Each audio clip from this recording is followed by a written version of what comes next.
सेथि सान जुनाय दख'रा दुलाराय बर' फरायसा आफाद, जुनाय दख'रा दुलाराय बर' आइजो अनसाय आफाद आरो जुनाय गुदि बर' थुनलाइ आफादनि जथाय बेयाव साननैनि मेहेरगोनां हाबाफारिजों खुंफुंदों आरो दिनै सेथि सान आरो बे सेथि सानाव बेयाव दिनै मोनसे सावरायमा लानाय जादों सेमिनार बिसेसकरि फरायसा आरो आइजोफोरखौ लानानै फरायसाफोरखौ गावनि जिउ राहा दानाय बेजों लोगोसे आइजोफोरा जाबाय दानाय लुनायखौ बिथा खालामनानै जोंनि आइजोफ्रा बोरै जौगाखांनो हायो बिनि बागै सावरायमेल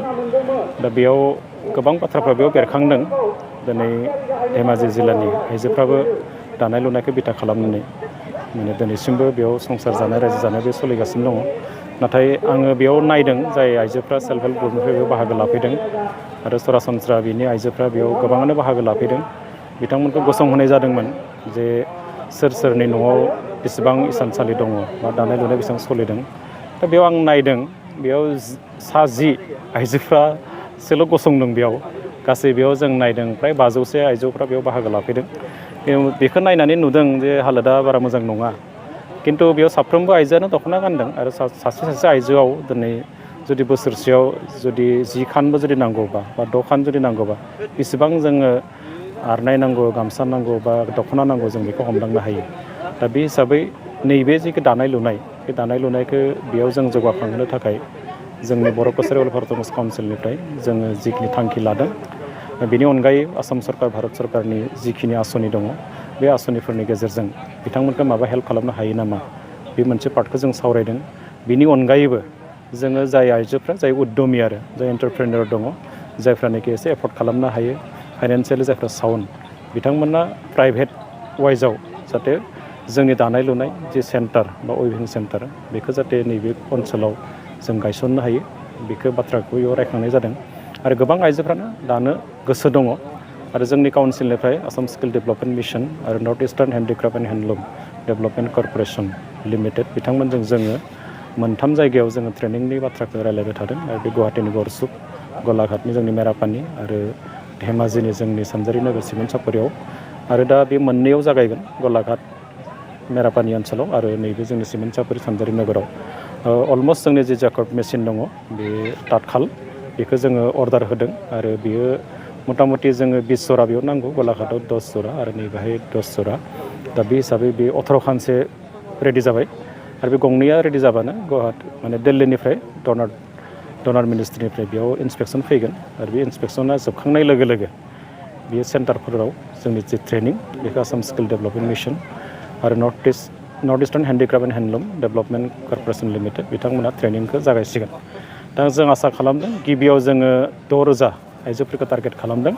आरो बे 6,000 आइजोफोरनि गेजेराव बिथांमोननो सार्टिफिकेट होनाय जागोन आरो लोगो लोगो बिथांमोननो स्टाइपेन्डबो होनाय जागोन आरो जाय आइजोफ्रा बेयाव मोजां बिथांमोना पारफरमेन्स होगोन मोजां बिथांमोना जायफ्रा बांसिन स्किल दङ आरो बिथांमोनखौनो लानानै जोङो ट्रेनिं सेन्टारफोरखौ जों सालायगोन।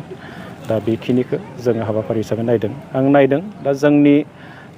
जुदि जोङो एसे कमार्शियेल बा प्रफेसनेलिजम जों लाबोनो हायाब्ला जोंनि दानाय लुनायनि गेजेरावबो जोंनि आइजोफ्रा जोंनि बे जि बाजार बे बाजारखौ जोंनि आखायाव जों लाखिनो हानाय नङा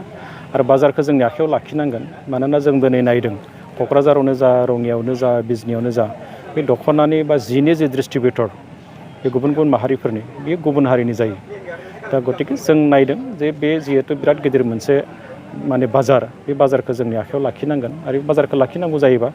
जोंनि आइजोफोरनि गेजेरावबो बा माहारिनि गेजेराव जि मोनसे बेबखाय भित्तिक प्रफेसनेलिजम बा नैबे कमार्शियेल बे जोंनि एसे ब्रेनाव हाबनांगोन, जों खर'आव सोना लानांगोन आरो बेजोंसो जोङो बिजनेसखौ आवगायनो हागोन। बे मोनसे बाथ्रा। दा बेखायनो आं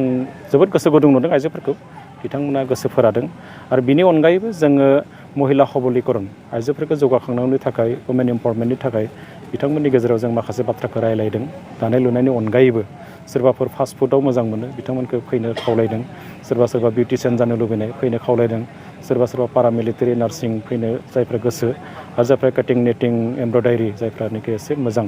दा बेयाव बिथांमोनखौ बैजोंनो जोङो बिथांमोननि जाहाथे न'खर खुंनाय बेखौ जाहाथे लांनो हायो बिनि थाखायबो बेयाव बाथ्रा सावरायनाय जादों। बिनि अनगायैबो जोंनि दा SRLM NRLMआ जिखिनि बेयाव जोंनो स्किम होनानै दङ बा जिखिनि आसनि जोंनियाव सोलिगासिनो दं ब्लकनि आन्दारफ्राव दा बेफोराव जाहाथे जोंनि आइजोफ्रा जेरावबो हाबनानै जाहाथे जों गावखौनो एसे मावगोहोखौ बारायनो हायो दा बे गासै बाथ्राफोर बेयाव बेरखांदों। दा गतिके दिनैनि जि सावरायनाय मेल बे जोबोद मोजां जादों। बेनि अनगायैबो फरायसाफोरखौ लानानै जि सावरायनाय जों धेमाजि जिल्लाखौ जेब्ला बेयाव गोसोखाङो बा धेमाजि जिल्लायाव जेब्ला फैयो बेयाव मिसिंफोरखौ जों नायो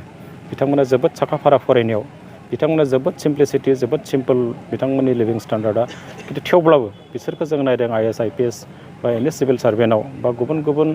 जोंनि आसामाव जेसेबांखिनि डिपार्टमेन्ट दङ ओरैबायदि डिपार्टमेन्ट गैया जेरावनोखि मिसिं सम्प्रदायनि बेयाव SS अफिसार गैया जेरावबो दंजोबो। दा बेखायनो जोङो बेखौनो नोजोर बोदों जोंबो बेयाव मैखोम मोनसे जनगोष्ठि हिसाबै माने हारि माहारि हिसाबै जोंबो धेमाजि जिल्लायाव थायो।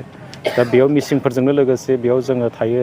सुनवालफोर थायो देउरिफोर थायो जोंबो जाहाथे मिसिंफोर बादि एसे आवगायनो हायो फरायनायनि बेलायाव बे सुबुं धोन दानो हायो बेखौ नोजोर बोनाय जादों आरो फरायसाफोरा बेखौनो दिनै रायलायनायाव बिथा खालामनानै जों रायलायदों जाहाथे न'खरनि एफा एनै जि जेंना बे जेंनाफोरखौ जों सौसिलांनानै बे जेंनाफोरनि गेजेरजोंनो जाहाथे साफ्रोमबो गथ'आ जाहाथे गावखौ जिउ राहा खुंनायनि थाखाय बा गावखौ सुबुं धोन दानायनि थाखाय जों साखा-फारा जानो हायो बे बाथ्राफोरखौ रायलायनाय जादों आरो खुब खम स्टुडेन्ट बाहागो लाफैदों हयथ' बायदिसिना जाहोन थानो हागौ हयथ' एग्जामफोरबो थानो हागौ